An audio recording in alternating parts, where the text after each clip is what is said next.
Hi guys நான் அக்ஷயா பேசிட்டு இருக்கேன். ஓகே கைஸ் இந்த வீடியோல நம்ம என்ன பார்க்க போறோம் அப்படின்னு கேட்டிங்கன்னா, 500 எப்படி நம்ம 2000 சேஞ்ச் பண்ண போறோம்ன்னு சொல்லிட்டு தான் நீங்க பார்க்க போறீங்க. So but before that like and subscribe பண்ணிட்டு அப்புறம் வீடியோக்குள்ள வாங்க. ஓகேவா? Let's get into this video. First வந்து நம்ம சார்ட் அனலைஸ் பண்ண போறோம். இது வந்து EU ஆர் USD சார்ட் தான். இதை வந்து நம்ம அனலைஸ் பண்ண போறோம். பண்ணிட்டு எதில் வந்து நமக்கு கான்ஃபிடென்ட்டாக இருக்கோ அதில் மட்டும் தான் நம்ம ட்ரேட் பண்ண போறோம். ஓகேவா? இப்போ வந்து ஒரு சப்போர்ட் லைன் நான் ட்ரா பண்ணியிருக்கேன்ல கீழ. அதான் வந்து சப்போர்ட் லைனு. அதுக்கு கீழ வந்து இப்போ வந்து பிரைஸ் வந்து மூவ் ஆகல. இப்போ சார்ட் வந்து டவுன் ட்ரெண்ட்ல இருக்கு. அதுக்காக தான் நான் வந்து அந்த ட்ரெண்ட் லைன போட்டிருக்கேன். ஸோ ஃபர்ஸ்ட் நம்ம ட்ரெண்ட் லைன கரெக்ட்டா போட்டுக்கணும். ட்ரெண்ட் லைன போட்டுட்டு இப்போ வந்து ஒரு புல் பேக் எடுத்துச்சா மேல. அதனால தான் இப்போ நான் $5 ட்ரேட் பண்ணியிருக்கேன். இப்போ அந்த புல் பேக்ல நான் ட்ரேட் பண்ணுறேன். அது கண்டிப்பா கீழ தான் வரும் எனக்கு தெரியும். அதான் நான் டவுன் ட்ரேட் எடுத்திருக்கேன். ஓகேவா? இப்போ நமக்கு தெரியறது வந்து மேல இருக்கிறது அந்த சைட் வேல இருக்கு அந்த மார்க்கெட்டு. சைட் வேல இருந்ததுக்காக தான் ஒரு சப்போர்ட் அண்ட் ரெசிஸ்டன்ஸ் வரைஞ்சிருக்கேன்.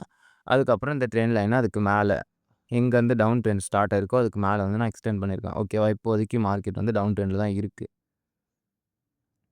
இதுக்கு மிடில் லைன்ல இருக்கிறது வந்து அந்த சப்போர்ட் அண்ட் ரெசிஸ்டன்ஸ். அந்த சைட்வே சப்போர்ட் அண்ட் ரெசிஸ்டன்ஸ். அப்புறம் அதுக்கு கீழ இருக்கிறது இப்போ இந்த டவுன் ட்ரெண்ட்ல இருக்க சப்போர்ட் அண்ட் ரெசிஸ்டன்ஸ். ஓகேவா? எப்படியும் வந்து இந்த கீழ இருக்க கீழ இருக்க சப்போர்ட்ட அது பிரேக் பண்ணி தான் எப்படியும் அது டவுன் ட்ரெண்டுக்கு போகணும். இது வந்து நான் இப்போதைக்கு நம்ம ரெஃபரன்ஸ்க்காக தான் அந்த லைன் நான் ட்ரா பண்ணி வச்சிருக்கேன்.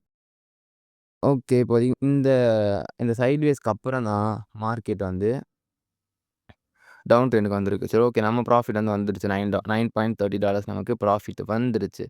இப்ப மார்க்கெட் வந்து சைட்வேஸ் குடுத்துச்சுன்னா, அப்புறமா தான் மார்க்கெட்டோட மூவ்மெண்ட் தெரியும். ஓகேவா? இதுக்கு நீங்க எக்ஸாம்பிள் வந்து இதிலயே பார்த்துக்கலாம். சைட்வேஸ்ல இருந்துச்சுன்னா, அதுக்கப்புறம் தான் மார்க்கெட் வந்து அப்வர்ட்ல போகுதா, டவுன்வர்ட்ல போகுதான்னு சொல்லிட்டு டிசைட் பண்ணும். ஸோ இந்த சைட்வேஸ்க்கு அப்புறம் இப்போ டவுன் ட்ரெண்ட் நடந்திருக்கா? இது வந்து 1 மினிட் சார்ட் தான். பட் 1 மினிட் சார்ட்ல எதுவும் நம்ம கிளியரா சொல்ல முடியாது. நீங்க வந்து 5 மினிட்ஸ் ஆர் அதுக்கு மேல இருக்க சார்ட்ல மட்டும் தான் உங்களால ட்ரெண்ட கன்ஃபார்ம் பண்ண முடியும். சரி ஓகே கைஸ். இன்னைக்கு வந்து நானு $5 வச்சிருந்தேன் அக்கவுண்ட்ல. இப்போ பேலன்ஸ் வந்து 9.30 இருக்கு. நமக்கு வந்து $4.30 ப்ராஃபிட். ஓகேவா? நம்ம வந்து டே 2ல பார்க்கலாம். அந்த $9 எப்படின்னா $20 சேஞ்ச் பண்றேன். இல்ல நான் ஃபுல்லா லூஸ் பண்றேன் நானு. டே 2ல பார்க்கலாம். பாய்.